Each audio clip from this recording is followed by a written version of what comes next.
Orihinal nga bistis sa mga katipunero o bandila sa Espanya nga gatusana katuig ang gidugayon nakmakita karon na sod sa Fort San Pedro sudlo nato pagbalik ang Fort San Pedro pinagi na nimong report. Tuig 1565 natukod ang Fort San Pedro apan bisan gilumutan na sa paglabay sa katuigan. Pabilin gihapon kining nagbarog sama sa kalig-on sa masugbuanon nga nagpabilin gihapon hangtod karon. Mao kini ang usas sa gidagsaan sa mga lokal ug langyawng turista nga mosud-ong sa mga butang adunay lama sa kasaysayan. Sama nining bandila o flag sa Espanya nga tungod na sa kakaraan dili na mahimong hilabtan o gibutang na lang kini sa bildong butanganan. Ana usab ang bistis sa katipunero nga napay nakasulat nga pinulungang Latin ug tapad ini ang usa ka espada. Samtang sa ibabaw nga bahin, gibuksan na ang gallery diin gi-display ang nagkaniyang paintings mahitungod sa pagpakigbisog sa masugbuanon. Labing mahinungdanon ang karaang mga dokumento nga nakakuha og pagtagad sa mga langyaw.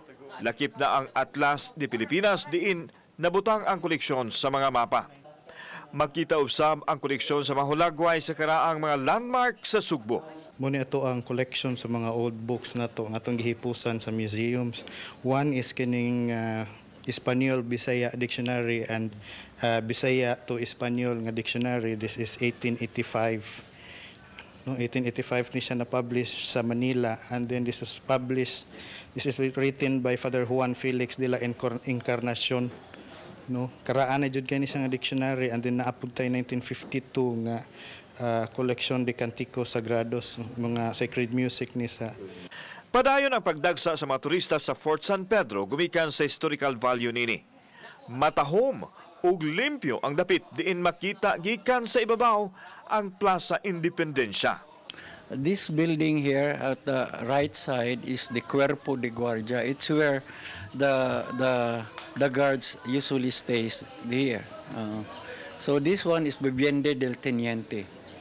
Ang pagdagsa sa mga turista naghatod sa panudlanan og 1.4 million pesos kada buwan o 15 milyones pesos matag tuig.